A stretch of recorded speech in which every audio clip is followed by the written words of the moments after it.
faithful. It is I, your mandated reporter, and frankly I'm mortified, Mr. Mark Radulich. And this is the Metal Hammer of Doom. Tonight we are reviewing The Great War by Sabaton. The Great War is the 9th studio album by Swedish, IKEA from Sweden, I like meatballs, power metal band Sabaton. Speaking of immortality, let's talk about jokes that don't die. Fuck you. Fuck you never dies. It was released on July 19th, 2019. It's the first studio album to feature guitarist Tommy Johansson. The first single was Fields of Verdun. First listen, okay. Second listen, wow, this is pretty good. Third listen, 19th listen, Fields of Verdun, which was released on May 3rd, 2019. The next single, The Red Baron, which is also amazing, was released on June 13th. And the title song, Great War, was released on June 27th. The fourth single, 82nd All the Way, was released on July 20th. They've released a few different iterations of this album. We're just going to do the regular one. All regular, all the time. Speaking of regular, ladies and gentlemen, the disapproving dad, Jesse Starcher. How do you do, sir? Oh, Mark Radulich, don't you love it when people interrupt your intros? Yes, it's fucking-tastic. He just loves it. He loves it. He loves I it. can't. I'm glad to be back here and talking Sabaton tonight. You know, I was really looking forward to this album, so it's going to be a fun discussion. Well, anything's got to be better than the Texas Bullshit Coalition that we listened to last week. Oh, you're racist against Mogwais. You're not the first person to accuse me of that. Speaking of racist Mogwais, ladies and gentlemen, joining us on the podcast, the great historian, Mr. Know-It-All. He will not compromise. He will not be told what to do. He will not step aside. Ladies and gentlemen, it's Robert Winfree. How do you do, sir? I feel like that little stupid rhyme sort of doohickey you did there was in reference to something that I don't understand. It's a Primus song called Mr. Know-It-All, and I feel like I've told you that before. I don't think that's ever come up. No, I know I've introduced you as Mr. Know-It-All. Yeah, but I don't think you've ever done it that way before. That's led me to actually ask what that's in reference to. They call me Mr. Know-It-All. I knew will he not was going to start compromise. singing. I will not be told what to do. I shall not step aside. Bass hits. Yeah. You're Mr. Know-It-All. Fair enough. Thanks for coming on the show, Winfree. So, that's what he meant to say. So we brought Robert Winfree on. No, I didn't. So we brought Robert Winfree on the show because he is a fan of Sabaton and all things referencing war and death. So remind the good people, because I think we've done this before with you. We brought you on, I think, for The Last Stand in 2016. When you start listening to Sabaton, how much do you like them, and are you wearing any pants? Look, I'm wearing pants because there's other people in the house. Okay. Otherwise, I would not, because pants are evil. They Yep. are the spawn of the devil and should not be allowed, but I accept that we live in a heretical society where they are mandated by laws in various places and good taste in others. So about Sabaton. I stumbled across them years ago. I think my Pandora station kicked them on when I was, after I'd expressed some interest in a few other, symphonic or power metal bands, and like, hey, here, you might like this.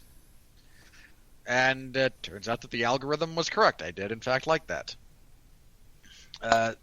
So it's been several years at this point, and as for how much, I don't think I've ever really turned off one of their things, so for whatever value you want to ascribe that. All right. Jesse, I know you've been looking forward to this for a while. I think were you a part of the show when we did The Last Stand? Yeah, I believe I was. And I found out about Sabaton from this here show, ladies and gentlemen. The Metal Hammer of Doom introduced me to Sabaton. Coop and Mark were, I think, reviewing, maybe, is this the third album you guys have reviewed on here? You guys didn't review one before, have you? Let's see here. The Last Stand was 2016. Before that was Heroes in 2014. We probably skipped Heroes. Okay, well, either way, it was either you guys talking them up or me having the opportunity to hop on the show and talk about because I was really excited about Last Stand. I mean, that was an album that I shared with my daughter. I was like, "You got to check this out. You wouldn't believe it's a metal band and it tells you about history." So, you learning, Dad? like, please turn back on the K-pop. I said, "No, it's not happening." Good decision.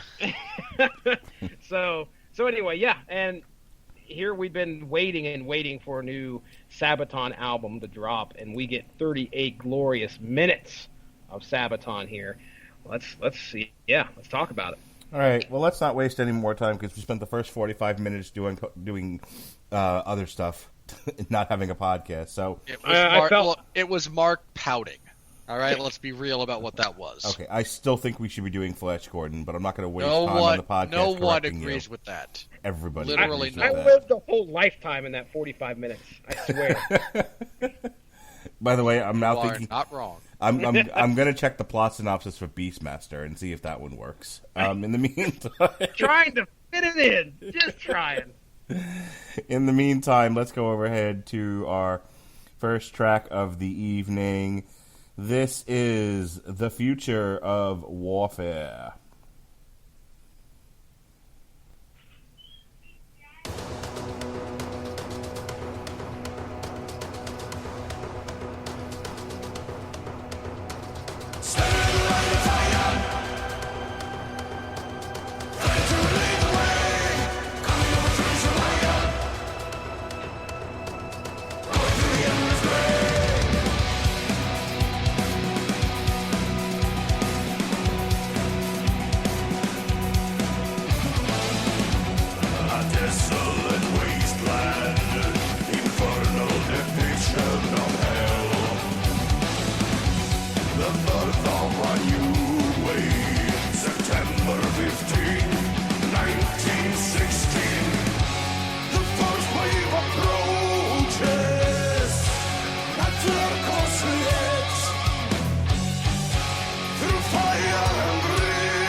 All right, so that jam, the future of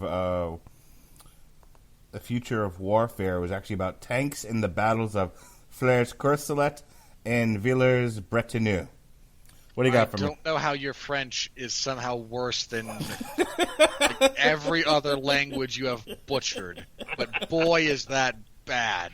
Oh, It's not Fleur-Courcelette. I tried. I tried very hard there. Okay, I tried. You get no credit for trying. How do you pronounce it? Look, my French is pretty bad, so I'm not going to try because it's even more amusing. I'm going to let yours is going to stand, Mark. That's it. That's what everyone's going to hear. that's the bar. Look, everyone that listens to this podcast knows I can't pronounce shit from Europe, but still, boy. I gave it a shot here. If you're going to sit there and put me on blast, you have to give it a try. I most certainly do not. All right, so tell me about Fleurs-Courcelette and Villers-Bretonneux. Oh, okay. Just for the record, that's not Villers.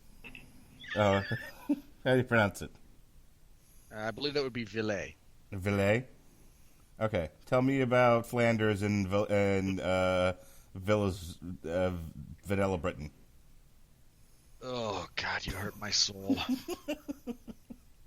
All right. You mentioned these. Talk, monkey.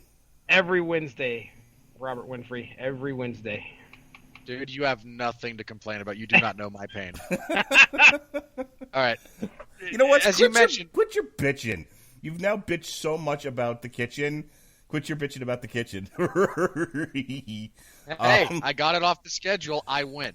No, it's still on. I'm just doing it with Jesse on a different day, and you guys can go jerk each other off to scary stories in the closet.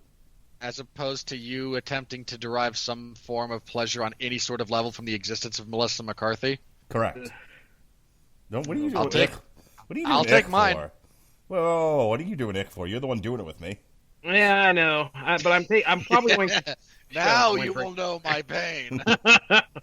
I'm taking my wife to that one. She has a thing for Melissa McCarthy, and she appreciates her comedy. Don't ask. Just tell us the history about this Look, song. comedy is in pretty heavy air quotes there. And speaking of air quotes and tanks, this is the primary history of these two battles. The first one in particular. It is the first instance in human history of tanks being used in some form of warfare capacity. There had been elements of armored, various armored weaponry beforehand, but certainly nothing to the extent of the tank. Nothing as, the supreme irony of this is the tanks that the British used, because it was the British that unveiled them here and used them to score significant victories within the context of the battle that they were deployed. They'd never been seen by the German troops saw them, and a significant number of them panicked. They just didn't know what they were. And there were two different types of tanks. They had the same basic construction, but one of them was more what we would recognize as a tank contemporarily, and another one that was designed expressly to deal with anti-personnel. So it did not have the heavy like the artillery style cannon, the heavy cannon, the heavy gunfire, and instead had a bunch of different machine guns that was designed to serve as a partial protection from the other ones in case people were able to close distance on them and assault them from close proximity where they were somewhat vulnerable. Now, again, a lot of the Germans who saw them when they got close just freaked out because rifle fire against a tank is useless. Yeah, it is you could do utterly nothing. useless. Even most machine gun fire. The bullets, they do nothing. Sorry, go ahead. Even most Vickers machine gun fire was useless unless it had very specific armor-piercing rounds attached to it. They're almost impenetrable. Now, there had been experimentation with this type of war machine before, and I think, by this point in the history of warfare, fully armored and armor-plated ships were a thing. They had almost completely, in fact, by the 1900s, they had completely made obsolete the old wooden style of naval vessels in favor of fully armor-plated ones, or full armor ones, not just armor-plated. There were a lot of wooden ones, especially depending on in the mid 1800s, that would use metal plating along with the basic wooden construction, but it wasn't much of a thing. And the crazy thing about this is the tanks, while they were effective in many ways, were also in many ways not. They weren't really designed. They had not yet really found a design that would let them go over multiple trenches that were close together. A lot of the machinery was a bit suspect. A lot of them stalled. In fact, just the initial use of them, at least one of the tanks didn't actually start. Jeez. What were these Gremlins and Chevy Novas and shit? I don't know. Again, a lot there. You can remember that a lot of just automated automobile technology was still a little bit iffy at this point in time, but they were, again, profoundly effective, even initially from just a psychological perspective. Just, we got nothing, run. Mm-hmm. You'd have nothing left. There's nothing to do. You were much better off instead of actually trying to. World War I, for I think most of the foot soldiers on the ground were using bayonets at this point, right? They still had they all had them. They were issued to everyone. Mm-hmm. But they still are. Bayonets were still issued into the Vietnam conflict. The bayonets were standard issue. I was going to say bayonets. At least the bayonet rifles that I'm thinking of are single, maybe two shots at best. No. We weren't dealing with muskets here. Tomahawks. Just No, there was most of them were again. There was, if you want to get into the actual weaponry, most of them were at a minimum semi-automatic rifles. Okay. Well, that or bolt action. There were a lot of bolt action. I was thinking more the bolt action type. I again, and to the degree that you could fire multiple shots, I'm a little sketchy on, but I knew that they were bolt action. Yeah, there was a lot of that. Yeah. So Jesse, you've got a rifle with a knife on the end of it and a bolt action shot, and down comes this death machine with a turret on it. Dude, seriously. You're running for your life because as soon as you throw it down the bayonet and making a run for it. Yeah, you're not. I understand, like being on the battlefield. Imagine what came before this, and what you were expecting. Then all of a sudden, you see that. And first off, you got barbed wire lining trenches. That was your defense. I mean, a human body was going to have a hard time getting through that. It'd at least slow them down. Right. The only person that kept getting wrapped up in the barbed wire was Sabu. He kept pointing to the sky. I don't understand, sir. Weirdly enough, though, every time one of those tanks shot, Joey Janela would land on his head.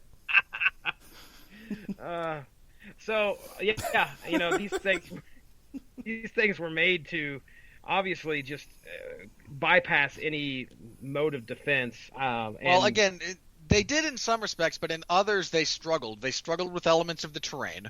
Yep. If things were really muddy and really slick, they struggled with traction. If you had a lot of trenches relatively close together, they would struggle to get over them. A bunch of them capsized. Seriously, a bunch of them just wound up flipping over. It was the image I have in my head cracks me up. I'm sorry. It's okay. It's a bizarre thing to think about because we're so used to. I mean, by World War II, they had really figured those things out, and nowadays they are essentially perfected. Yeah. You know what the prototype of the Mark I tank was called, Mark? What? The Little Willie. Ooh. Speaking of Little Willies, what do we actually think of the song? Oh, we got to talk about music now? Yes. Well, first off, Sabaton comes crashing in with this epic sounding, just like they always do, epic sounding beginning. And, they're telling a story here. I think this whole, correct me if I'm wrong here, Winfree, this whole album is about the First World War, correct? That is correct. Okay. So, it's the first song on the album. It's the very first song that they decide to mention tanks. So surprise. They're Sabaton's mentioning tanks here, but I like the song. It's a great way to bring us in. Winfree, you were going to jump in with something?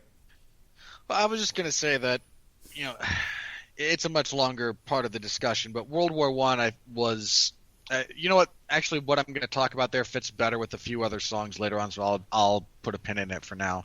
But yeah, they do a really good job in this song of kind of because it kind of mimics I don't know how much it mimics this battle in particular, but it mimics a lot of the kind of lull and then explosion that accompanies warfare generally. There's a lot of nothing followed by intense periods of activity and terror, and then a lot of nothing again. All right. And there's segments of this song that kind of replicate that. This next song is about Lawrence of Arabia. Believe it or not. At least that's what the wiki tells me. It is called... That's what the lyrics tell you, too. 7 Pillars of Wisdom.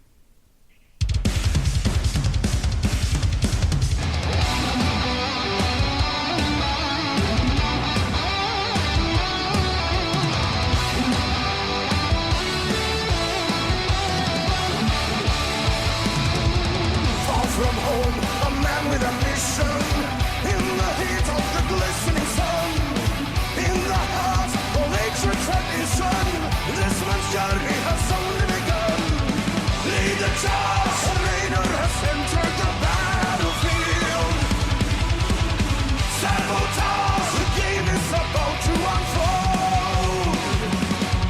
As the darkness falls and Arabia calls, one must press his wings as the battle begins. May the land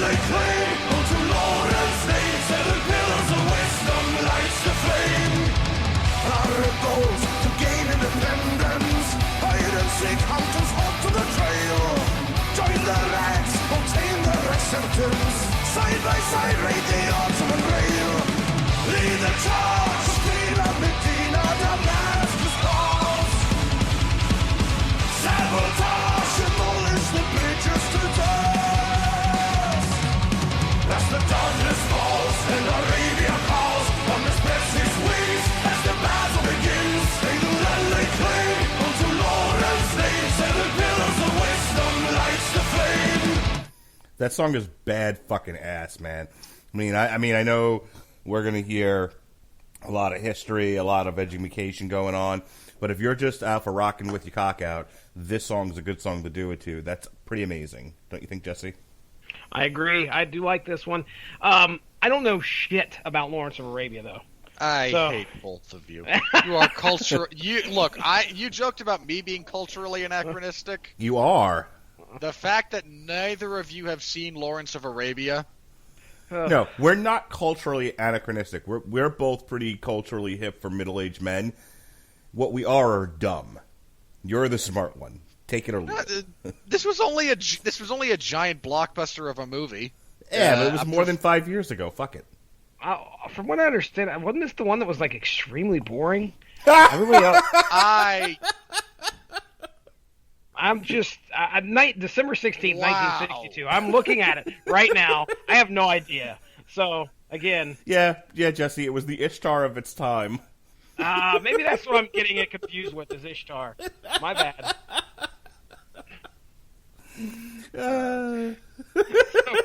Winfree, you got to educate me here, sir. That's what Jesse, I'm you're the type of person who doesn't like The Godfather, aren't you? You're making an assumption that I've seen that one as well.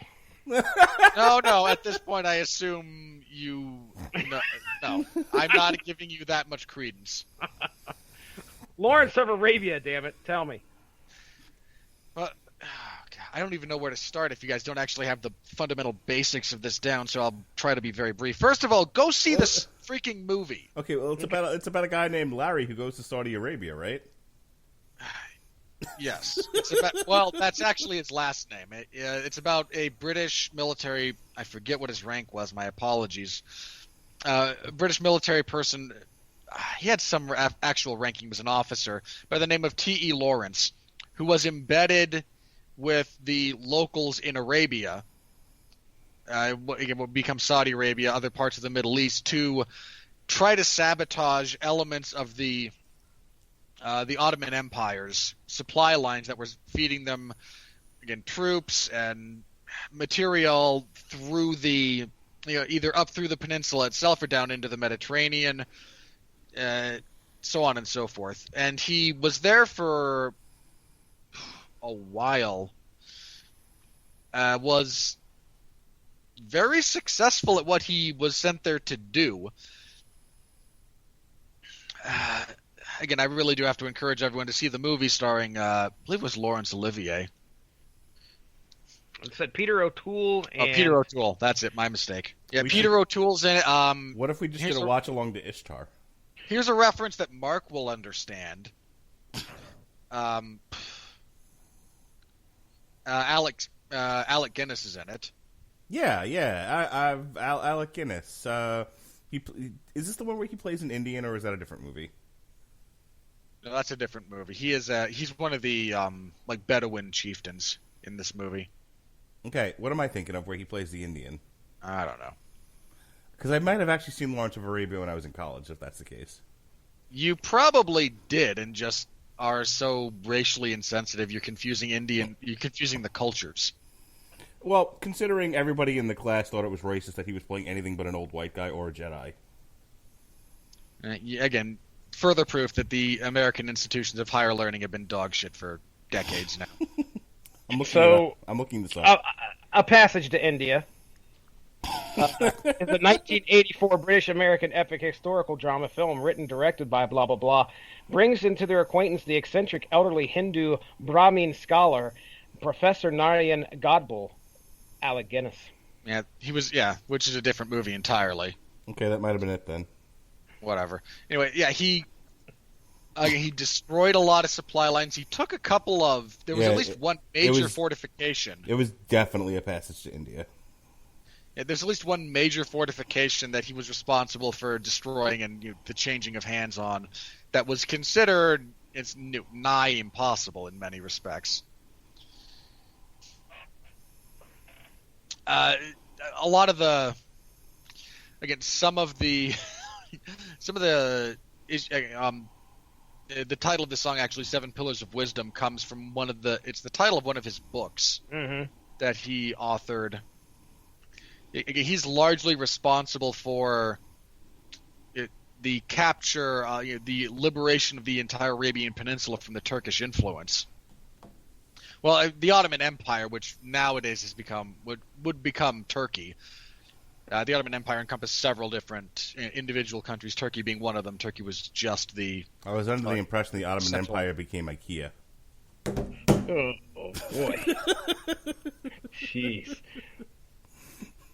It's a stark contrast from Winfree actually dropping serious knowledge and then Mark Radulich chiming in with a fucking IKEA joke. Again. I always like to see if I can make Winfree's ears bleed. That's my goal. Sorry, Winfree. Don't apologize. I knew what I was in for. What'd you think of the song? Oh, I'm sorry. I didn't realize class was still in session. No, go ahead. We can move. Again, I just watched the movie. It's not a 100% faithful retelling, but it is largely accurate. We'll get to it right after Tron Legacy, I promise, and Flash Gordon. No, you won't. What did you think of the actual song? I mean, I struggle to disagree with your assessment of the song itself, in all honesty. What's there to complain about? Yep, exactly. All right. This is one of the aforementioned singles. This is 82nd All the Way. Here we go.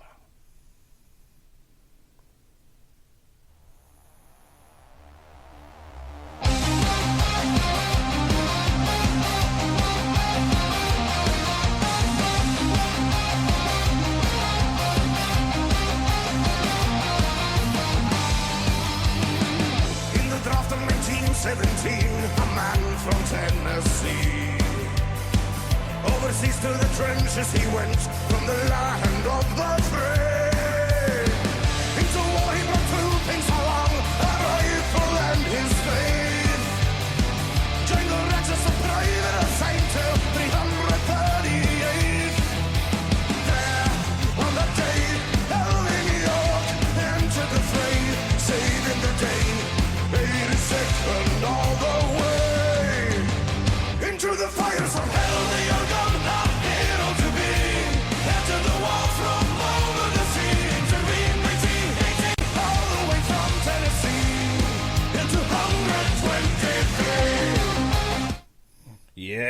Yeah, buddy. The 82nd All the Way, which is the theme. It says here on the Wikipedia page is Alvin and the Chipmunks. Go.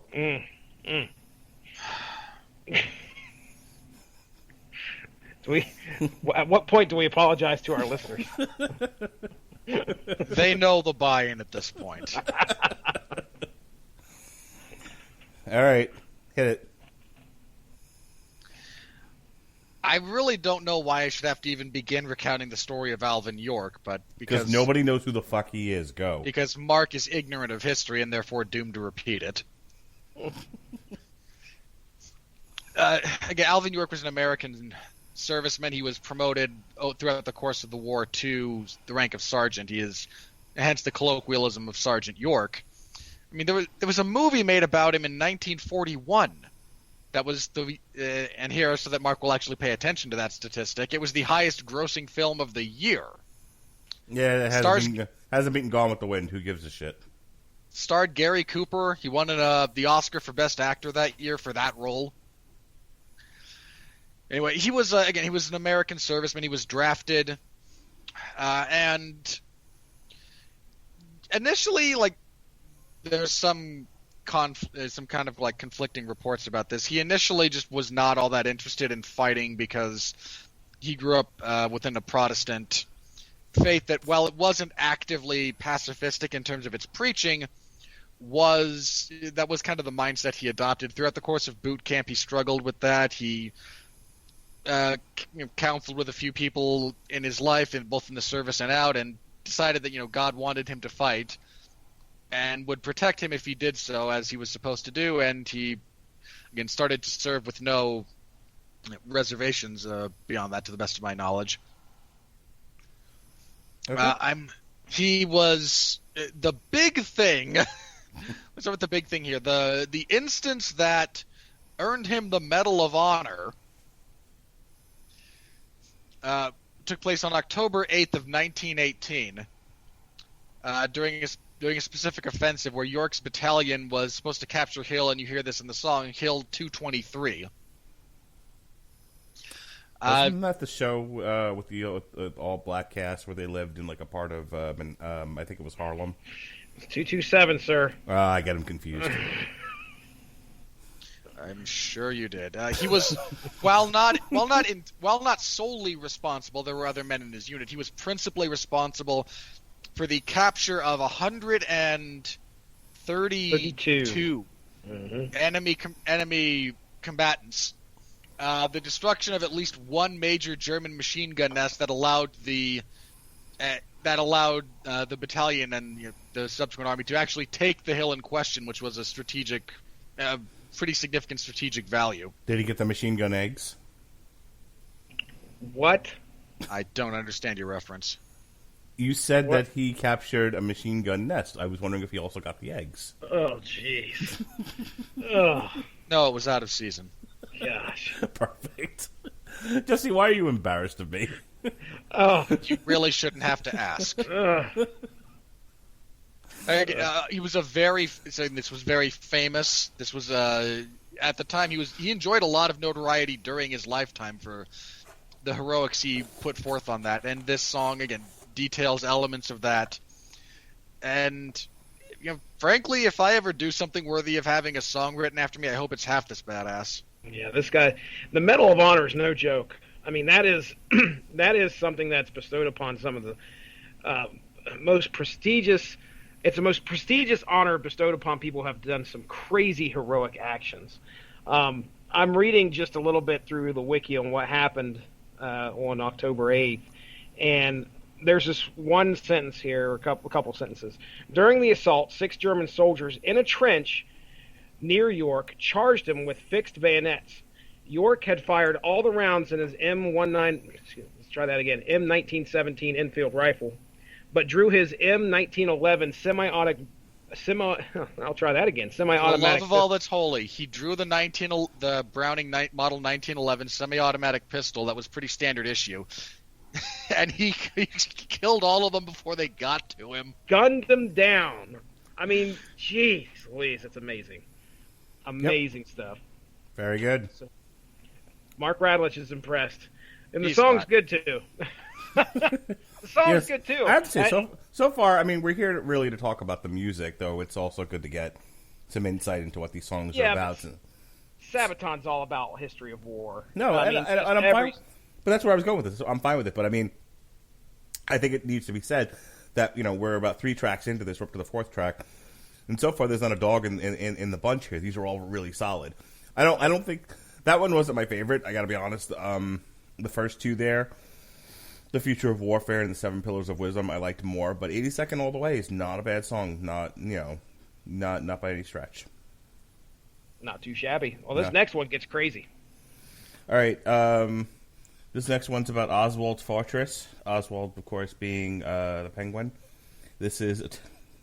Good Lord, I hate you so much. I'm actually going to give you a pass on the pronunciation of that because I know you didn't look up the language it's supposed to be written in. All right, here we go. This is The Attack of the Dead Men.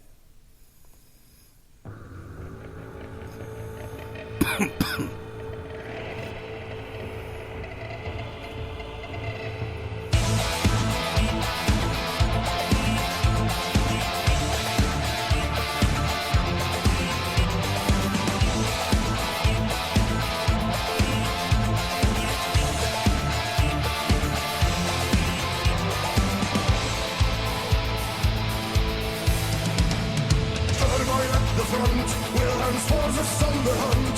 There's a thunder attack of the disease. They've been placing poison gas. 7,000 Georgia mass. Turn the tide of the attack and force the enemy to turn back. And that's when the dead men are marching again. Also yes, then and again, attack of the dead. 100 men facing the red. Once again, 100 men charge again, die again. Also yes, then and again, attack of the dead. 100 men facing the red. Once again, 100 men charge again, die again. That song is in desperate need of a KMFDM remix. It needs to be. It needs to be more disco. I hate you so much. It's not disco enough for me. It's like it's just about getting to disco, and then it dies off, and then it goes back to boring metal. It needs to be more disco. You don't ever want to go full disco. No one in the history of humanity has ever uttered the sentiment it needs more disco in sincerity. This is in desperate need of a KMFDM danceable remix. KMFDM Sabaton Light. Winfree, I want to know why dead people are marching again. Please tell me.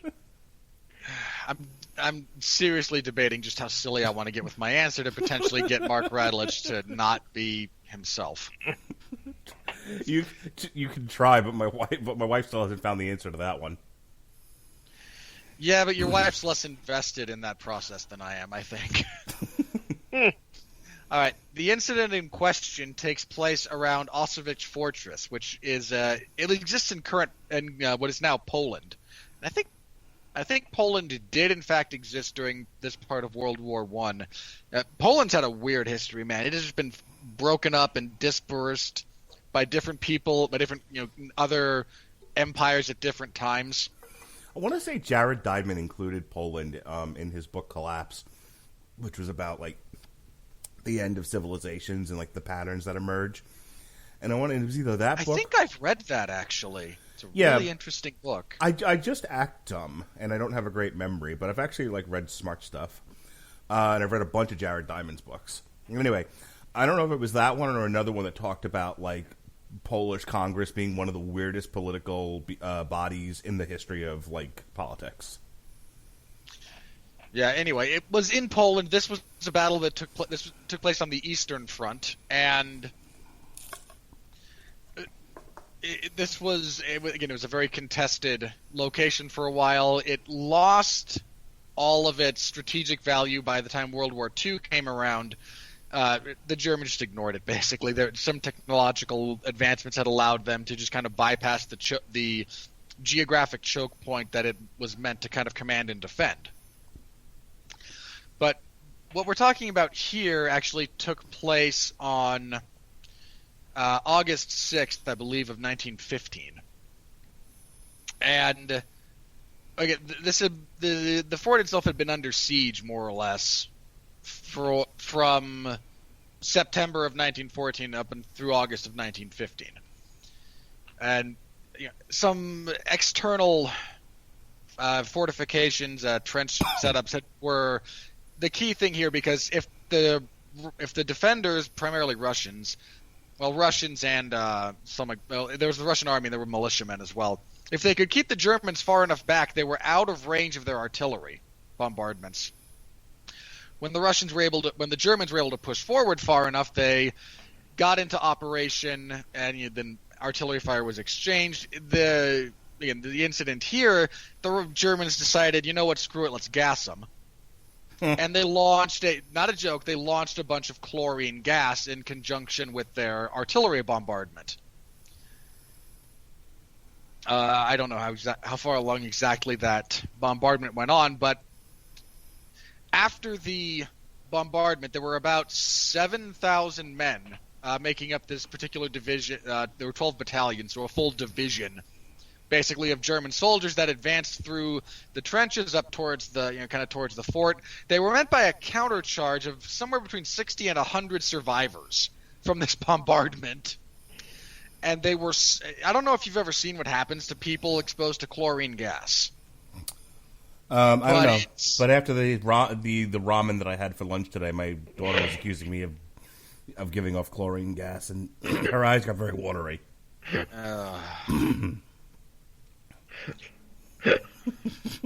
How they cast Seth Rogen over you as Pumbaa, I will never know.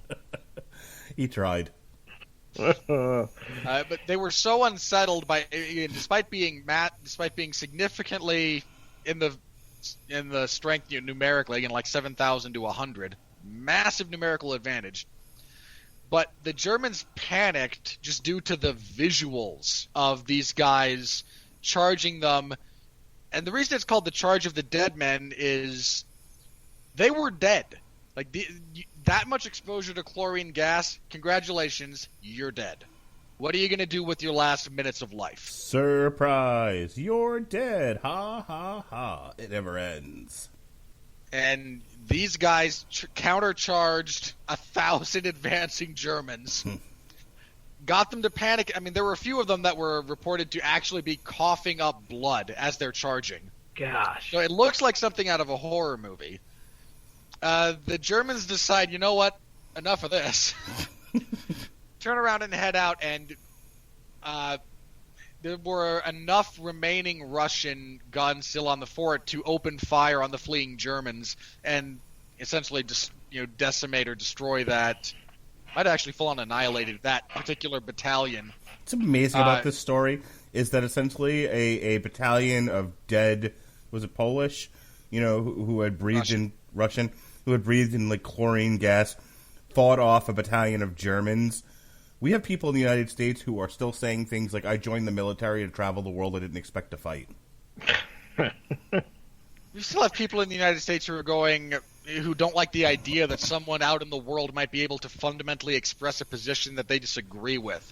I need a safe space. These men were dead. And they still said, you know what? Screw it. I'm taking as many of them with me as I can. Yeah. Has that movie ever been made about this battle? I don't think there's so. There's some YouTube stuff. I was just looking at it, as a matter of fact. It's not a straight up movie, but there is definitely some like reenactments of what happened. And I need to double check because there's a very famous poem that I guarantee neither of you jackanapes has actually read because Mark is illiterate. And Jesse... I like how he calls me illiterate, and I'm the one quoting Henry David Thoreau on an ongoing basis. Was it in a comic at one point? I might have seen it. See? Mark, I don't know why. I don't know where you got that Thoreau quote, but that's the only thing from Thoreau that you know. It's the only thing I remember. I used to know a lot of Thoreau. I was very Thoreau with my Thoreau. No. Anyway, there's a very famous poem called Dulce et Decorum Es, which details a gas attack, and it's told because it's written in English, although that line itself is of course Latin. And I cannot remember the specific encounter that one is written about, but it contains some very, very famous, very haunting language describing what it's like to be involved in a gas attack like that. And this is one of those stories that, there just aren't a lot of people like that in the world anymore. It's definitely something I would like to see somebody adapt into, leading up to this attack into a feature motion picture. It's a good story, especially in the culture we live in now. I think it's an interesting parable. Are you in agreement with me? This song needs more disco, right? The world needs less disco. Disco is terrible. It got almost dancey, and then it just kind of drew back. It was like, oh yeah, we're a metal band. But I think that they should have embraced the dancey. There are elements throughout this album and the tracks where they do feel like they're just kind of experimenting with other genres. Yeah. I won't say disco is one of them, because I really don't believe that that's the case. But they... one of the songs that we're going to hear, I think it might even be the next one. I don't know. But it almost feels like we're going into Deep Purple territory. We get a bunch of organ and, keyboards. But yeah, they flirt with things in their music, which I think is neat. I like seeing that, but they always do keep it metal. Yeah, I'm gonna tweet, just like I tweeted David Simon. Oh, here we go. I'm gonna tweet Anesh from KMF? KMFDM. and tell them they need to do a remix of Attack of the Dead Men and make it more KMFDM-ish. All right, go for it. Put it out there. The world was a much better place when your wife had hidden your Twitter password.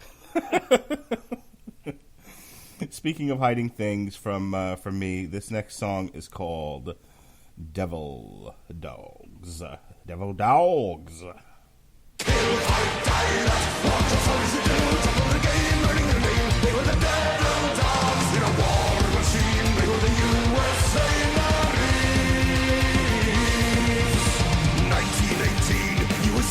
Intervene until now they're mainly observing. There in the wheat fields in a small piece of land is a battle that will write history. 5 times attacked and the 5 times repelled, and the 6th time they managed to break the line. Out of their core and a part of their law, the deadliest weapon on earth. Kill, fight, die, that's what your soldiers should do. Top of the game, learning their name, they were the devil dogs in a war machine. They were the USA Marines. Dogs lead ahead and attack through the lead, put a test at the Battle of Bellow. Clearing the forest and advance through the trees. It's the end of the war that's in sight. Kill 1 for 2, it's a final breakthrough. It's a key to controlling the battlefield. Second to none, a marine and a gun, and the foes are on in fear of their name. Kill, fight, die, that's what your soldiers should do. Top of the game, learning their name. They were the devil dogs in a war machine. They were the USA Marines. All right, that was Devil Dogs, which talks about the Battle of Baloo from the Jungle Book. Hit it, Winfree. He's going to hit something. Hey, Robert, Yeah. you don't drink. What are you doing? Contemplating taking it up. This tells the story of one of the more famous battles in American military history. This is, again, the Battle of Biela Wood, which was a very long engagement. That battle, by most reckonings, began on June 1st of 1918 and ended on June 26th of 1918. This was a prolonged battle that just went on and on and on and on. And it tallied up a tremendous, cost in bodies, material, personnel, all of it. Just the United States, when we're talking about this, suffered the United States forces, which were primarily the Marines. Again, this is a battle that lives in Marine lore for a very good reason. Our forces suffered 9,777 casualties, with 1,811 of those being dead, and no actual number of dead of casualties from the German side. But again, this was a tremendous battle. The Marine Corps were the ones who kind of instigated the final charge that broke through the German lines. And this actually includes one of the... I have to make sure that I'm correct here, because I believe this is the one that includes the very famous line that has now become ingrained into the cultural lexicon. Yeah, one of the sergeants for the Marines when they began their attack. First Sergeant Dan Daly, who was a recipient of 2 different Medals of Honor, had served in multiple military actions throughout his service, urged his men forward with what have now become the immortal words, "Come on, you sons of bitches, do you want to live forever?" Nice. That was a Queen song. Who wants to live forever? Speaking of immortality. Yes. Freddie Mercury, not actually immortal. Proven fact. Quite dead. But his music lives on. So yeah, again, this is a very, very famous engagement. It was a very costly battle all the way around, but a very important one when it came to actually breaching the German lines and starting the final kind of push out of France, really into Germany, that would wind up inevitably ending the First World War.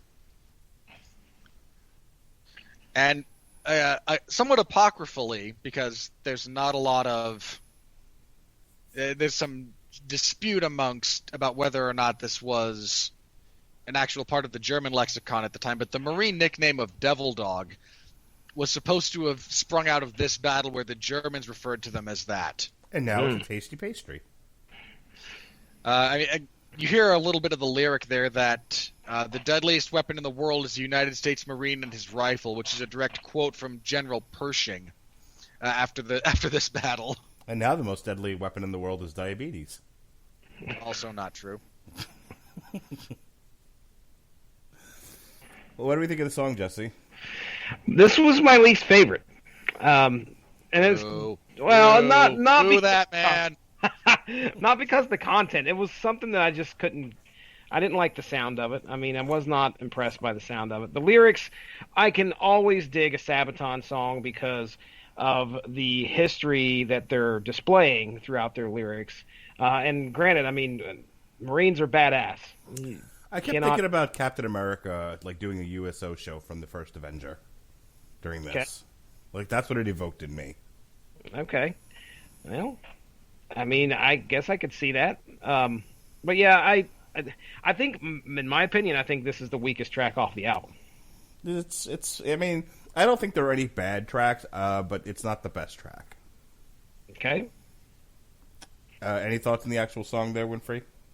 Nah, I mean, again, much as I disagree with what you personally enjoyed, I mean, if it didn't really resonate with you, then, fair play. Yeah, okay. Like I said, it sounds like a very heavy USO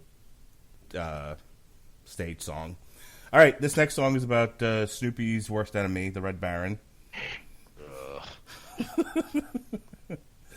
This is called The Red Baron.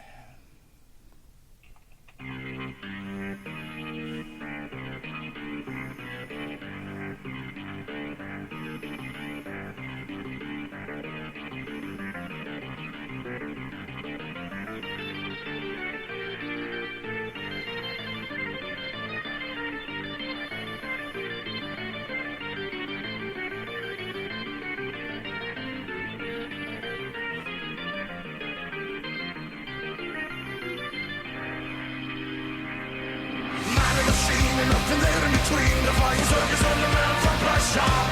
The sky in a plane, this man commands his domain. The western frontier all the way to Russia. Just from above, you're under fire. Stay the red as blood, it's roaming higher. Born a soldier from the horseback to the skies.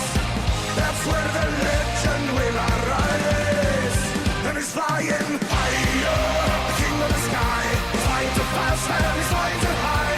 Higher, an eye for an eye. The legend will never die. First to the scene is a lethal machine. He's on the apron and the tide is turning. Fire at will, it's the thrill of the kill. For innovation down with engines burning. Embrace the flame, red squadron leader. Call out his name, Roteka Flieger. Game to win, the gambler rolls the dice. 80 allies paid the price. And he's flying higher, the king of the sky. He's flying too fast and he's flying too high. Higher, an eye for an eye. The legend will never die. Oh, I love that one. That's one of my favorites off of here. Like, no joke. That's on. That's about Manfred von Richthofen. Richthofen. Whatever. Anyway, that's got You are so New York, it hurts. Anyway, that song's got so much swing. I want to see Lacey Evans come out to it. Goodness. Oh, she's so traditional, Jesse. It's unconditional, as I keep trying to tell you. Anyway, that song's got fucking serious swing. I love it. Mark's fetish for women with well-developed backs, notwithstanding. I do look a muscular woman. Anyway, yeah, man, that's one of my favorites off of here. Don't you think, Jesse? I agree, actually. It is one of my favorites as well, just because it does have a lot of energy in it. And, I mean, from talking about the Red Baron, I mean, can you talk about any song that really displays just how effective this pilot was? I know Winfree's going to tell us about it, but, man, the Red Baron has been around for a while, and you know, the myth of the Red Baron, I guess you would say. Well, there's a lot of fact to it. Legend. Well, hang on. Straight up legend. Let me There's start you very off. little myth. Let me start you off here. It was a dark and stormy night. Go. Oh God, I don't know how. You don't know how badly I want to kick you for that. Like half our audience though didn't get that joke. That's yet another peanut Makes joke. me want to kick them too. First of all. All right, you're up there, as a big Peanuts fan, I do appreciate the reference. Yeah, I do try. I mean, look, I'm not going to have the level of detail and all this historical stuff that you or maybe an Andrew Graham does, but I got jokes. I got jokes for days.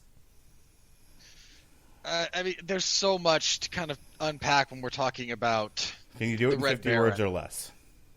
No. Well, you're going to have to. We don't have 2 hours. I know. I'm going to try very hard not to take that long. We're talking the gentleman in question,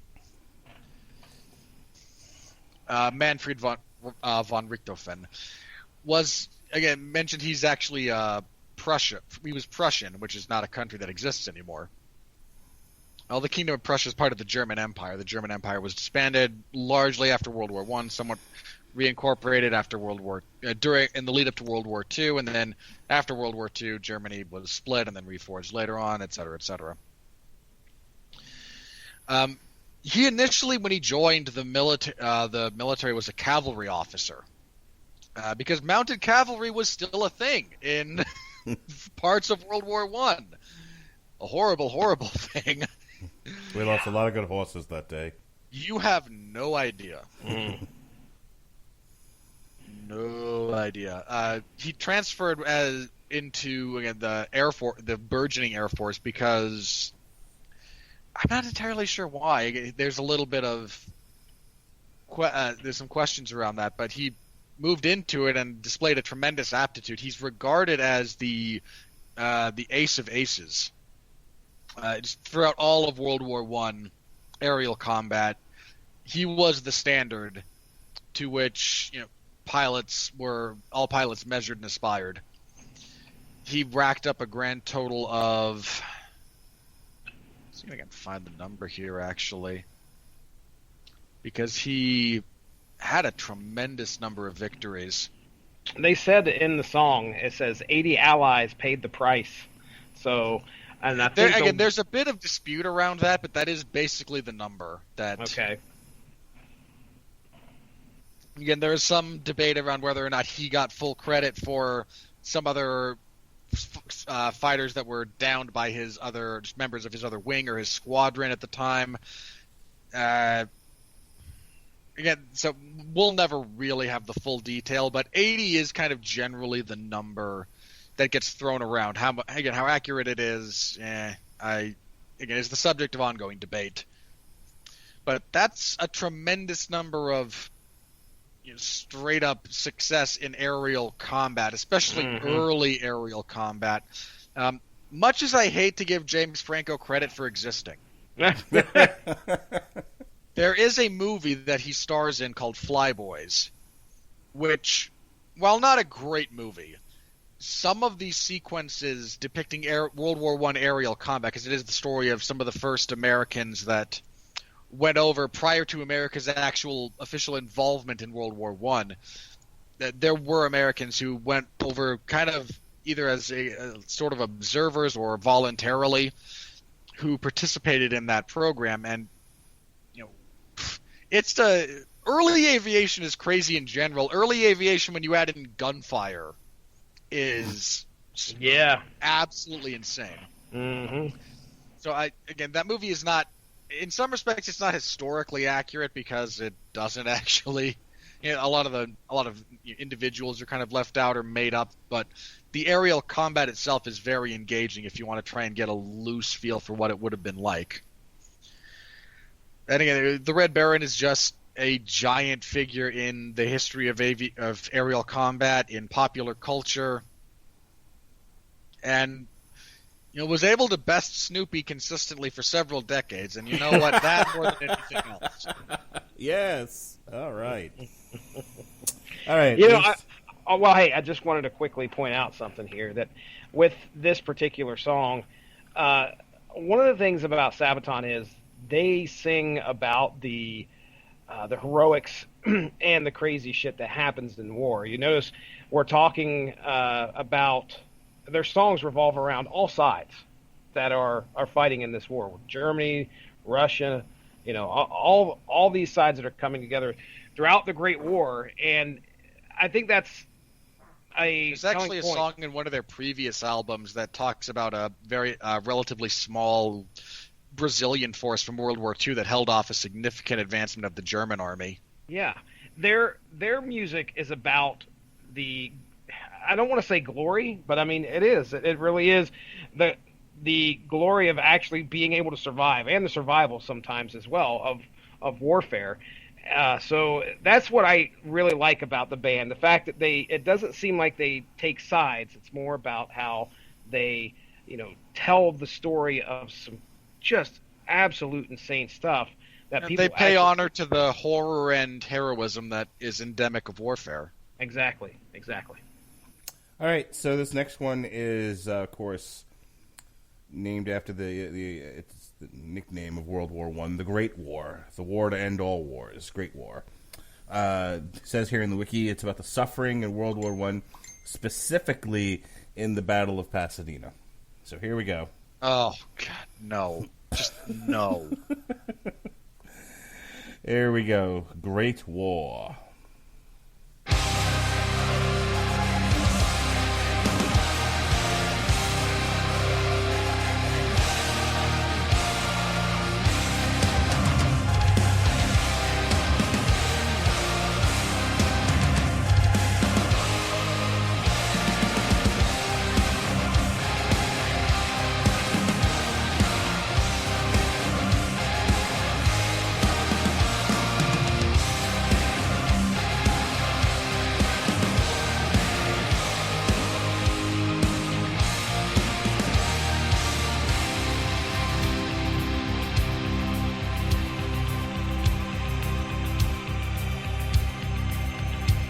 Where Dylan lies, I'm paralyzed, my brother's eyes are gone. And he shall be buried here, nameless marks his grave. Mother home, get a telegram and shed a tear of grief. Mud and blood in foreign land, trying to understand. Where is this greatness of it told? This is the lies that we've been sold. Is this a worldly sacrifice? Great war, and I cannot take more. Great war, I keep on marching on. I play the great score. There will be no encore.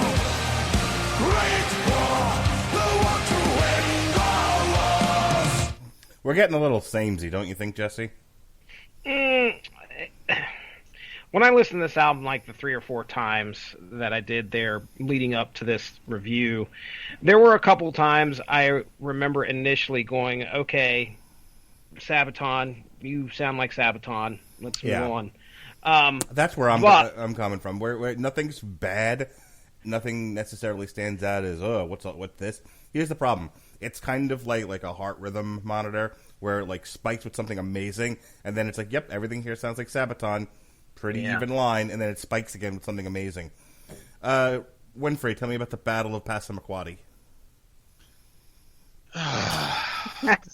Passamaquoddy. Oh, Passamaquoddy. Tell me about the song about Passama Grape Ape. Passamaquoddy is No, go ahead. Get it out of your system. Passamaquoddy, Jesse, is a town from Pete's Dragon. Okay, my bad. Further confirming that no one has seen or cared about Pete's Dragon. Oh, Passamamessa. No. Okay.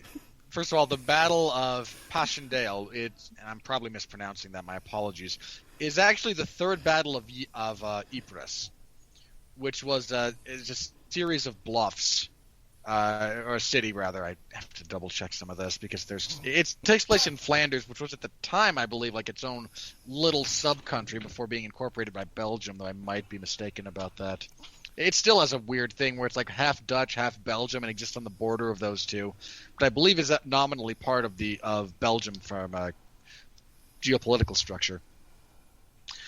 Again, this is the third battle of this one, and this battle took place from the 31st of July to the 10th of November, 1917. This lasted for a really long time.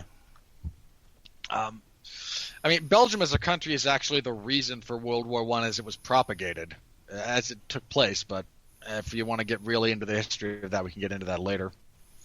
It just drug on. This was very traditional trench warfare. This was very brutal. This was very boring. This was very much, we charge and we get repelled and we take some and then we lose it, and then it just went on and on and on. And this song in particular touches on...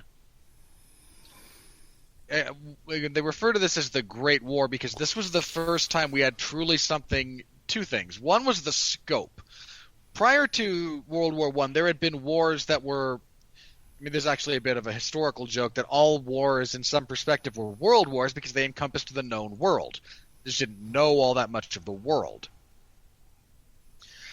This one was the first time we all kind of knew the length and breadth of the world and how much was affected by it. This was also the first time war took place on a truly industrial scale. The closest you had gotten prior to World War I believe, would have been the American Civil War, which was in some respects post-industrial revolution. In fact, the lack of certain areas of the United States to industrialize led to some of the issues that helped bring that about in a lot of respects. The lack of industrialization in the South led to some of their disenfranchisement.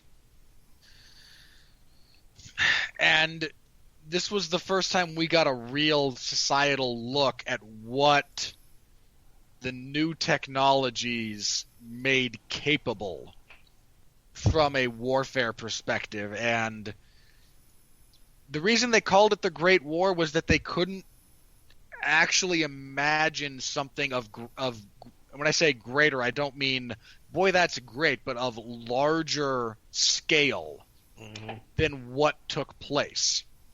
And this battle in particular featured tremendously long bombardments, featured a tremendous amount of time, and a lot of loss of life. I don't think there's pictures of the aftermath of some of these battles where the entire landscape is just devastated in ways that you might think a contemporary high explosive had been dropped on them. It's a really, again, there's a lot that went into this that just completely shocked our collective consciousness as humanity. I don't know if anyone listening would have went out to see the in color documentary that Peter Jackson helped put together called "They Will Not Grow Old," but it deals with a lot of this as well, and is a real tremendous piece of filmmaking in a lot of respects. That's all well and good, but my question is, what does the angry metal guy think? Oh my goodness, the angry metal guy. Well, taking I don't know. a look... Cooper's not here. Metal Coop. No, All he's right, the sexually frustrated metal guy. Oh Oh my. Yeah. Well, okay. I'll read a little bit to you here. According to what he says, The Great War is a short, tight 38 plus minutes, and almost all the songs are under 4 minutes. That makes for a fast hit and run style album that works in the band's favor. No song overstays its welcome, and things are kept moving at a brisk pace. While the writing is inconsistent, there are no complete duds or mandatory skips, and it's an easy platter to blast through. Yeah, I largely agree with that. Yeah, I don't understand what he means by the writing is inconsistent. I think it's what we were talking about before, where it's like a lot of it just sounds like the plain old regular garden variety Sabaton, and then you've got some real stellar tracks in there. Okay, all right. Well, yeah, he gave it a 3 out of 5. So apparently, I don't know if this is the same dude or not, but right below that review, they had talked about Sabaton's Last Stand. They gave that a 3.5 out of 5. So just a smidge under their previous album. But Angry Metal Guy doesn't seem too pissed off this time. I mean, criticism aside, he's not dropping some scathing review about how they fucked up or anything. So, all right, let's move on to our next song here. This is A Ghost in the Trenches. Move between the lines, a soldier brave to the confines.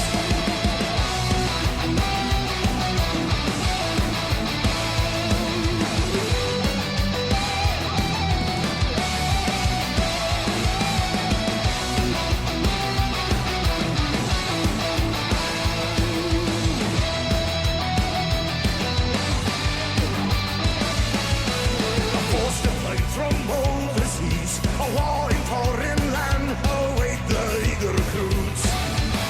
And in the midst among the men, a soldier with a different past returns to his roots.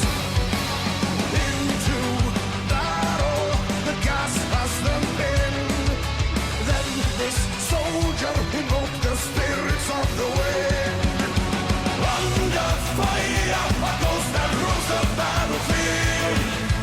Move between the lines, a soldier brave to the confines. Another man and rifle, a marksman and a scout revealed. Makes his way from trench to trench alone, moving undetected, and on the fields of Passchendaele, a guiding light for reinforcements finding their way. And in the battle of the star, bring ammo over no man's land and fire away. In the battle, the gas had them bend. They gamma invoke the spirits of the wind. Under fire, a ghost that rules the battlefield. Move between the lines, a soldier breaking the confines. All right. You know, there's some of this where I think they would almost be better served doing a Broadway musical set to, like, heavy metal songs about the war. And, like, this one, A Ghost in the Trenches, I'll let Robert tell you about who this is about because I'm not going to attempt that last name. Racist. But I hear that and I'm like, this is a song that definitely needs visuals. It just seems, you know, like if you just listen to it, it's like, all right, it sounds like Sabaton, but it there's imagery that's being evoked here that I think would accompany the song and make it better. So take that for what you will, Robert. All right, Mark's insistence on not pronouncing the name of First Nationers. This is largely about Francis. And depending on which, okay, preface this. Depending on which nation he comes from specifically, there's a few of these. Do it. There's Say a few it. of these that would be pronounced differently. Say it. Do it. But say Francis, his name. Francis Pegam, Yeah. Yeah. was a Canadian, again, First Nationer, and was largely considered. Oh, was he Ojibwe? Yeah. Are you just making up words? No, you racist. It says in Ojibwe his name was Benesway. The wind that blows mic. off. Fix your mic, Jesse. You're not making any sense. Shut up, Mark. Anyway, he volunteered to be part of the Canadian Expeditionary Force in 1914. He actually had took some effort getting into the military because there were some pretty discriminatory policies in place. He arrived in Europe and actually fought in the Second Battle of Ypres, where the Germans used chlorine gas for the first time. So he was present for the first instance of modern chemical warfare.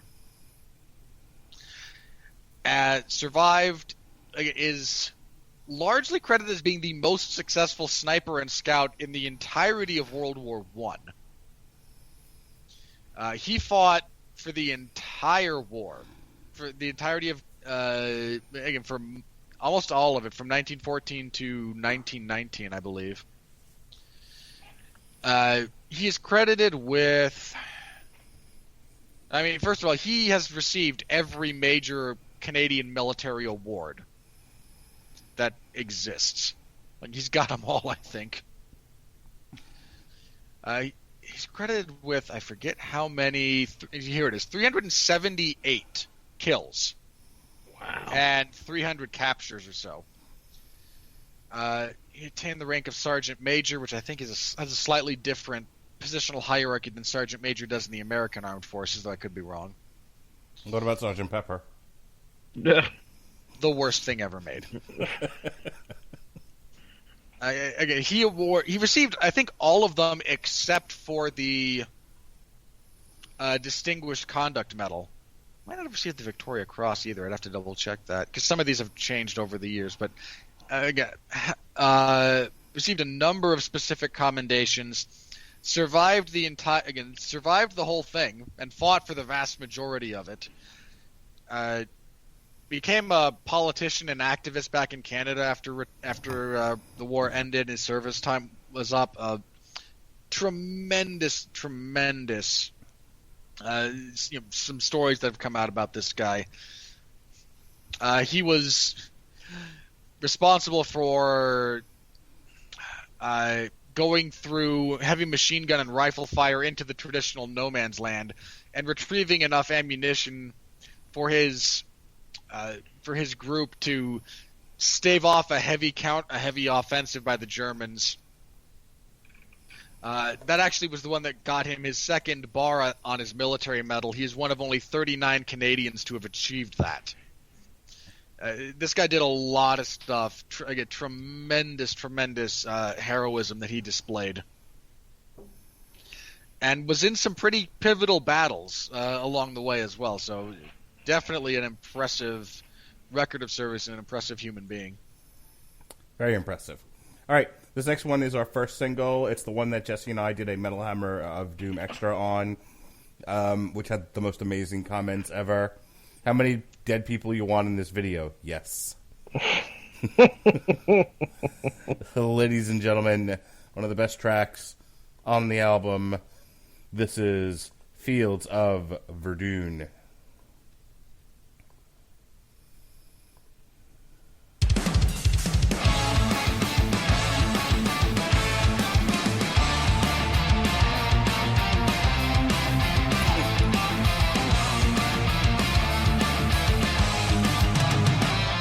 As the drum roll started on that day, like 100 miles away, a million shells were fired, and the green fields turned to gray. The bombardment lasted all day long, yet the forts were standing strong. Heavily defended, now the traps been sprung and the battle's begun. Descending to darkness, 303 days below the sun, fields of Verdun, and the battle has begun. No way to run, father and son, fall one by one under the gun. Thy will be done, and the judgment has begun. No way to run, father and son, fall one by one. Fields of Verdun. Fields of Verdun. We can't get a clear shot. There's these metal guys in the way. You know what's funny? Speaking of YouTube and its comments, so I posted that video and tagged you guys in it there on Facebook about the attack of the Walking Dead or whatever it was, and I can't remember what it was called. The Charge of the Dead, man. Charge of the Dead. Okay, so I post the video right now. That video was created 2 years ago, and the top comment was 1 month ago, specifically quoting the song that we listened to, and with another 20 replies underneath of it about how Sabaton was great. Nice. So that, of course, was about the French victory in the Battle of Verdun.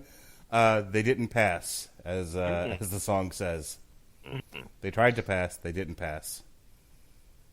Classic Sabaton here, in my opinion. This was, I mean, if you're going to release a single, this one's just as good as any of the other ones off of here. Yeah, no, this is a pretty stellar track. All right, Winfree, tell us about all the fathers and sons who got felled at the Battle of Verdun. Okay, the Battle of Verdun. The longest battle in the entirety of the First World War. This lasted from the 21st of February 1916 to the 18th of December that same year. Jesus Christ. Long-ass battle.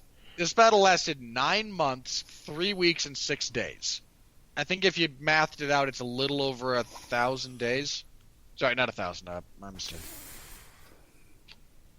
It's actually, if you look at the YouTube release of the historical version of this song, it does list the specific number of days. I can't remember off the top of my head. My apologies. This is the most costly battle of the war, again, in terms of material and in terms of personnel.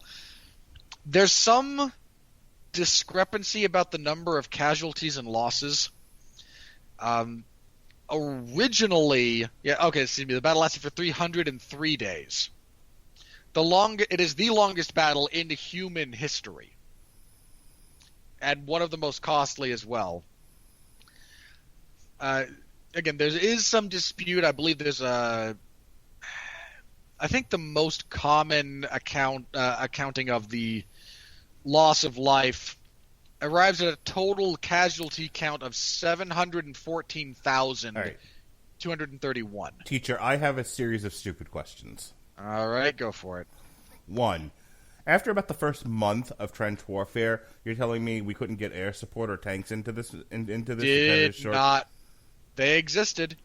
It did not actually affect. Look, there's only so much air support that could be helpful here. Again, heavy bombardment from the air was not really as much of a thing. Now, there were still Zeppelins.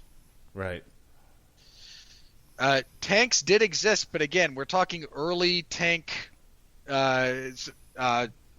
technology for tanks. So dealing with all the trenches that were dug, there were some terrain issues here as well. I don't believe this is a very flat. Elements of this are not flat. And tanks had been around for a while, so there was enough knowledge of some of the mechanical failings to build, structures in place, to build some of these tank traps. That it just vastly complicated things. Okay, supply lines. How were they not cut? How were the German supply lines not cut so they couldn't? So after a month or two, they wouldn't have just lost the battle by attrition.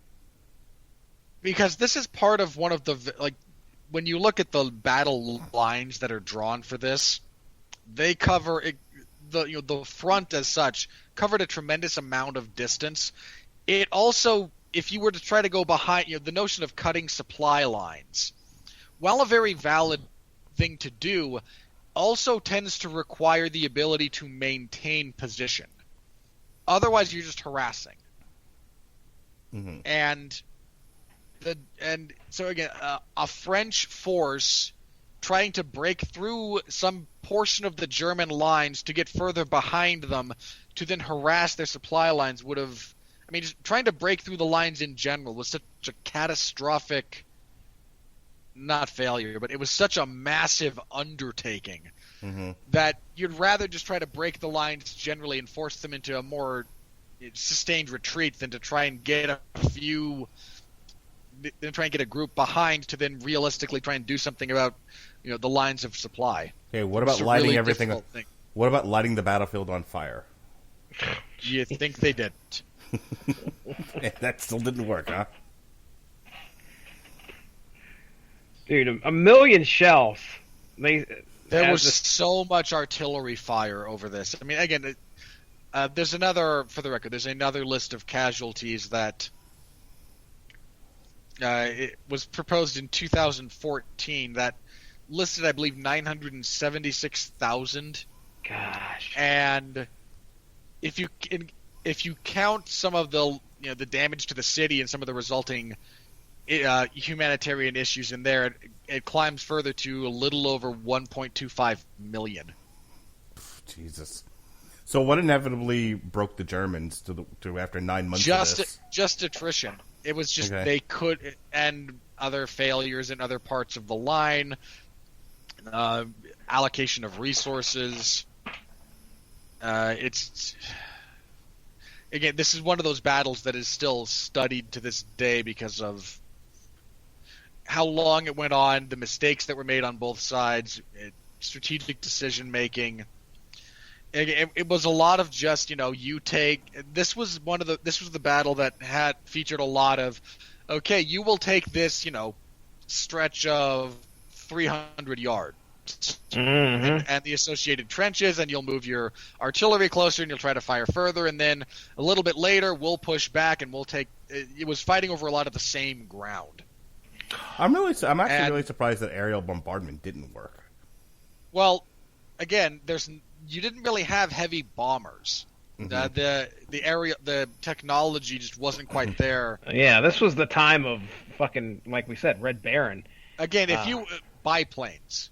Like if you wanted bombardment from the air, this is not a joke. You got a Zeppelin that you loaded up with bombs. No, I understand that, but okay. I mean, that would then be harassed by all sorts of aircraft from either side. Right. It was just such bombing from this was just such a ponderous thing. You didn't get carpet bombing until World War II, just because the technology wasn't there. Okay, I mean that's fair enough.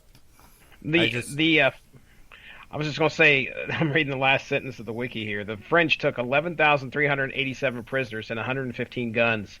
Some German officers complained to Mangin about their lack of comfort in captivity, and he replied, he says, "We do regret it, gentlemen, but then we didn't expect so many of you." Fields of Verdun! All right. It's a great song. Let's move on, unless we have anything else to say here. So last song that we're going to listen to tonight, because I'm not doing In Flanders Fields. Oh, there's a great Simpsons reference there. Flanders. This is, of course, about World War I casualties. This is the end of the war to end all wars. Do.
All right, all in all, I'm going to give this album a solid A.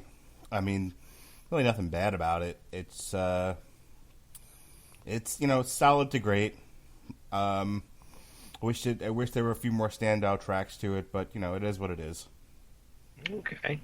I will say that I enjoy the theme. I mean, I'm not just saying war here. I like the fact that they are focusing specifically on World War One here and telling us stories, some of the heroes and some of the people, and some of the tragedy that fell. Like that particular song and the song "The Great War" are really sad songs when you look at the lyrics about the effect that war has on just obviously someone who's fighting in it and those around them. So when I listen to a Sabaton song, I'm there to learn about something specifically usually, and a lot of times Sabaton follows through with some great riffs, some fucking epic sounding like choir in the background. It's usually a recipe for a great a great song and a great album. So I really enjoyed myself on this one. As to where it's going to fall, I don't know, man. I mean, I think it's probably going to. It's not top for me this year, for sure. It'll probably be above the mid-grade stuff that we've listened to. But I had a good time and learned a lot. Winfree? This song is actually touches on some of the things I kind of want to talk about, because World War One tends to get overlooked when we talk about the history of warfare, because everyone much prefers the narrative that comes out of World War II because, America. Obvious reasons. I actually tend to think that the way, especially American conception of these conflicts, of separating them into World War I and World War II, as opposed to viewing them as one single sustained conflict from the start of World War I to the end of World War II, has led to some pretty serious problems in our understanding of the way we discuss, the geopolitical realities at the time, and how we as a culture had to evolve our understanding of warfare and the aftermath of warfare in particular to try and get a handle on that societally and from a just generalized human civilization perspective. World War I was called the war to end all wars because it was so shocking and so massive and so terrible in what took place. Again, we're talking about... They really did think, psychologically, that this was going to be it. Who'd want to do this again? And then they would do it a decade or so later. In fact, that kind of cultural trauma to, especially Europe, is part of what actually led Hitler to be as successful as he was, because so many everyone with a functional brain...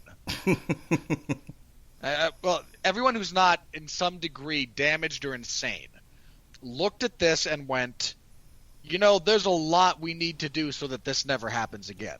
Unfortunately, there was a lot of people in power and a lot of societies, Germany, Japan, Italy, that got a raw deal in a lot of very real ways. And then you have, the insanity of Hitler and the rise to prominence of Stalin after the Bolshevik Revolution, and the institution of communism, because socialism never ends badly, right? That just you had a mix of personalities in addition to a real boiling pot of resentment in many respects. And again, all the sane people kind of went, okay. We came out on the winning side of this, but really bad things are going to happen if we do this again, especially as technology started rapidly advancing.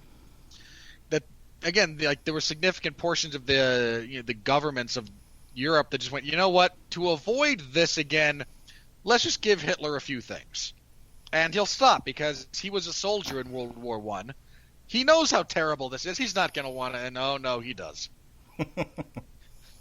But again, World War I was a massive turning point in what industrialized warfare looked like, And while it wasn't the war that, again, ended all wars because we wound up doing it again, World War II, and again, especially viewed as a continuation in many respects of World War I,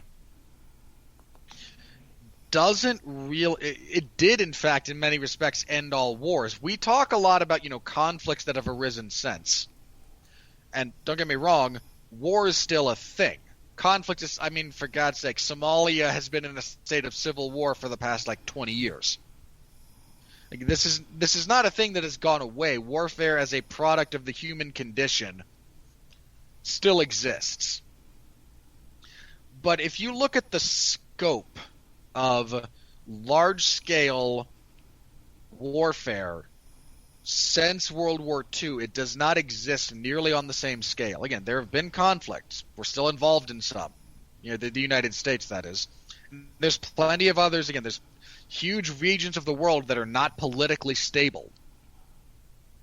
On all major continents, except Antarctica, because they know what they're doing. And probably parts of Australia. Yeah, Australia's probably pretty solid. But there's parts of North America. There's huge segments of Central America that are not stable. South America, not stable. Africa, huge segments, not stable. Parts of Europe, not stable. That's still a thing. But we do seem to have finally kind of realized as a society what a bad idea this is. Necessary at times. And don't get me wrong.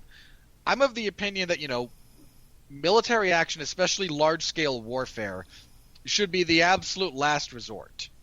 That said, it better be a button you're willing to push if you get to that point, because otherwise you get Hitler or Stalin or Mao or Saddam Hussein or Pol Pot or any of these, profoundly disturbed humans in power who have no qualms about the mass death and devastation that they will wreak to achieve their goals.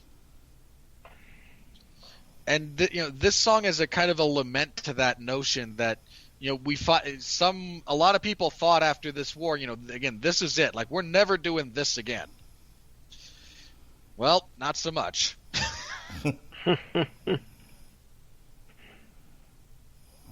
All right.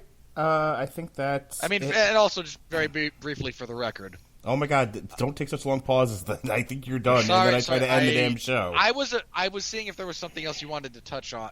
Either of you else wanted to touch on, but no. The total number of military and civilian casualties from World War I ranks at about 40 million, with 15 to 19 million dead.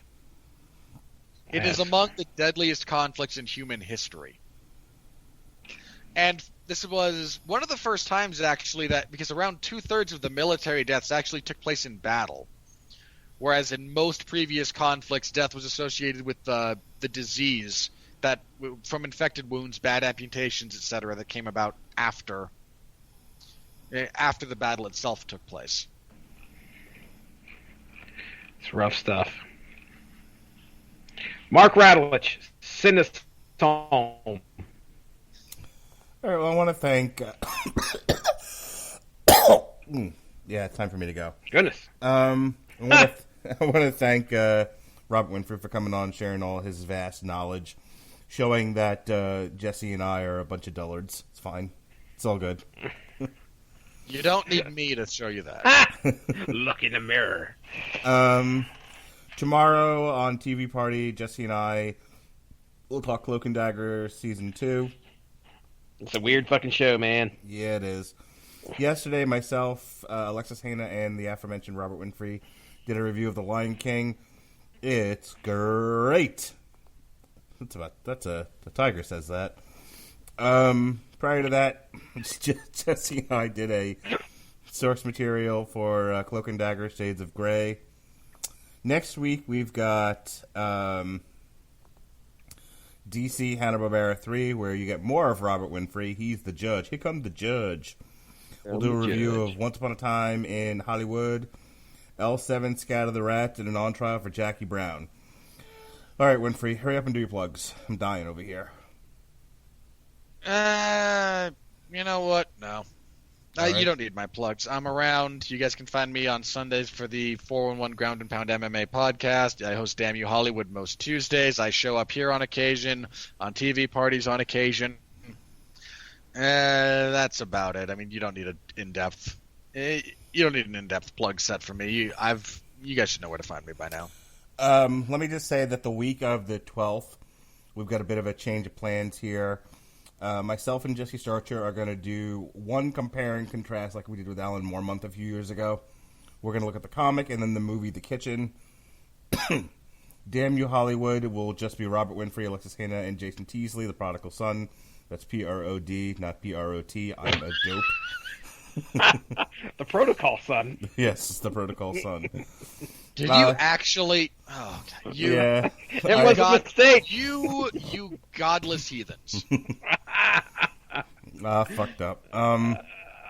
Anyway, they'll be doing scary stories to tell in the dark. Meanwhile, me and the four podsmen will be doing a SummerSlam weekend TV party. So that's what we'll be doing.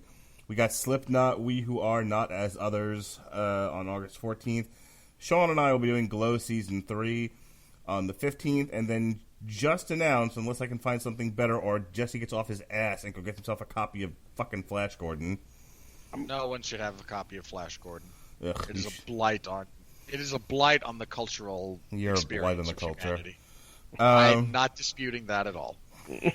We are going to, because of immortality is the theme over there on the, what is it called, Jesse? What are you Super doing? blog team up. Super blog team up. We're going to do a watch along for Tron Legacy unless I can find something better, and God knows I'm going to try. I'm That's not a sure fu- how you got immortality out of Tron Legacy, but all right. It's a bit of a reach. That's why I'm trying to find something better. It took us We 45 gave minutes. you other options, but you were like, "No, I don't want to do vampires. I don't want to do this. I don't want to. I want to do Flash Gordon." Wee. That was precisely how it sounded. I want to do Flash Gordon. And until Jesse gives me away, I'm going to keep whining about it. Jesse. Jesse, do not give in to him. He will never. Not He won't going- respect you. I'm already going to the movies. He knows not to expect so much out of my cheap ass. I'm not going to buy a copy of Flash Gordon. The library might have it. The library does carry DVDs, so maybe I'll check there for you, Mark. That'll be about the only other. No. Yeah. Even if it has, Shut even if up. it does have it, No, tell him it doesn't. No, Why? You shut up, Jesse. Go to the library. Go to the library and get yourself a copy of Flash Gordon. It's fine. Oh, all right. Yeah, sure. Are we It is ready? the worst movie in the world. You're the worst movie in the world. All right. Anyway, this has been the Metal Hammer of Doom. Again, thanks to all parties involved. Be well, be safe, and behave.